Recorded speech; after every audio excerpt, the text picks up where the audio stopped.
Chers élèves, bonjour, je suis Ndjekos Kajime Patrice, professeur de français du secondaire. Bienvenue à la suite de notre cours sur le rôle de l'écrivain dans la société, illustré par le discours de Suède d'Albert Camus. Nous avons, pendant cette séquence, donc, à faire déjà l'étude du discours. Et nous allons présenter la structure aussi du discours. Nous avons, contrairement à ce que fera Jean-Paul Sartre 7 ans plus tard, Albert Camus accepta en 1957.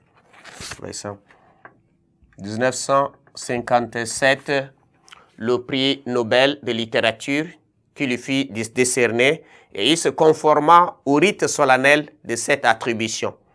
Après avoir reçu le prix des mains du roi de Suède, il prononça donc le 10 décembre. Même année, c'était le 10 décembre. 10 décembre.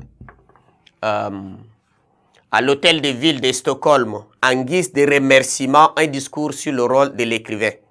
Et c'est un fragment de ce discours, le plus important sans doute que nous avons à étudier.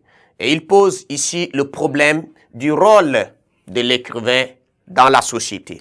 Voilà, c'est ça. Et pour étudier l'œuvre, c'est effectivement le discours de 10. Nous allons étudier le discours et la conférence.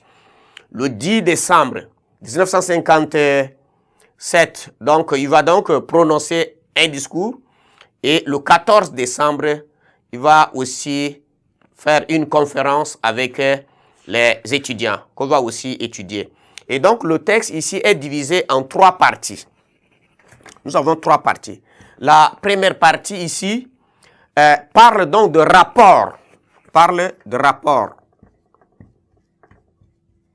Rapport entre l'artiste et les autres. C'est-à-dire ce qui unit l'artiste ou l'écrivain aux autres hommes. Voilà, c'est ça. Aux autres, c'est ça. Rapport entre l'artiste et les autres hommes, bien entendu. Et la deuxième partie. Dans la deuxième partie du discours, il va parler du devoir difficile de l'écrivain. Voilà ici. Devoir difficile de l'écrivain.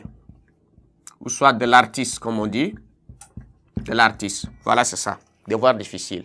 Et en troisième, il va parler de la grandeur de l'artiste. Voilà, c'est ça. Ce qu'on va étudier. La grandeur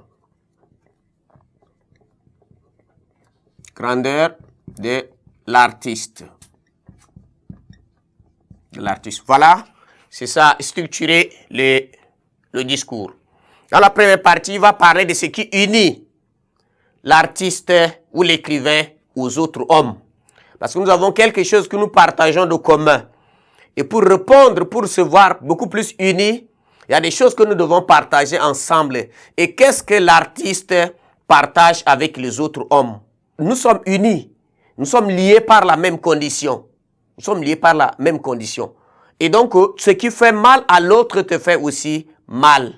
Voilà, c'est ça. Ce qui fait mal à l'autre fait aussi mal. Donc, nous partageons en commun. Nous avons les mêmes sens, les mêmes ressentiments, les mêmes sentiments, les mêmes aspirations.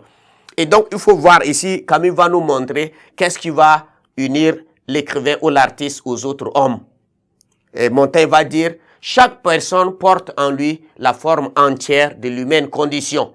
C'est-à-dire ce que nous avons, ce que nous ressentons, les autres aussi ressentent bien comme mal. Mais il y a des hommes qui ne comprennent pas ça. Ils pensent que c'est eux seulement que leur vie compte et que les autres peuvent subir.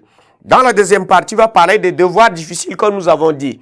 Choisir de défendre ceux qui souffrent, c'est pas petit. Choisir de dire la vérité, c'est pas petit. C'est autant prendre un risque. Et c'est des courageux qui le font. Nous voyons aujourd'hui dans notre société, les gens veulent plaire aux autres. On veut caresser les gens dans le sens du poil. Ou soit, voilà, c'est ça. Donc, c'est là, nous vivons dans l'hypocrisie totale. Et ceux qui prennent le courage, la peur amène les hommes à ne pas s'engager. Et ceux qui prennent le courage, ils courent le risque. Et donc, quand vous avez choisi de dire la vérité, vous courez à votre risque, péril, c'est ça. C'est pourquoi vous savez, ceux qui font du bien, ils couvrent leurs faits. Et il va parler en troisième partie de la grandeur de l'artiste. puisque l'artiste est devenu grand, bien que ce rôle-là est difficile, puisqu'il est au service de la vérité et de la liberté. Voilà ce que nous allons voir pendant les séquences qui restent. Merci de votre attention.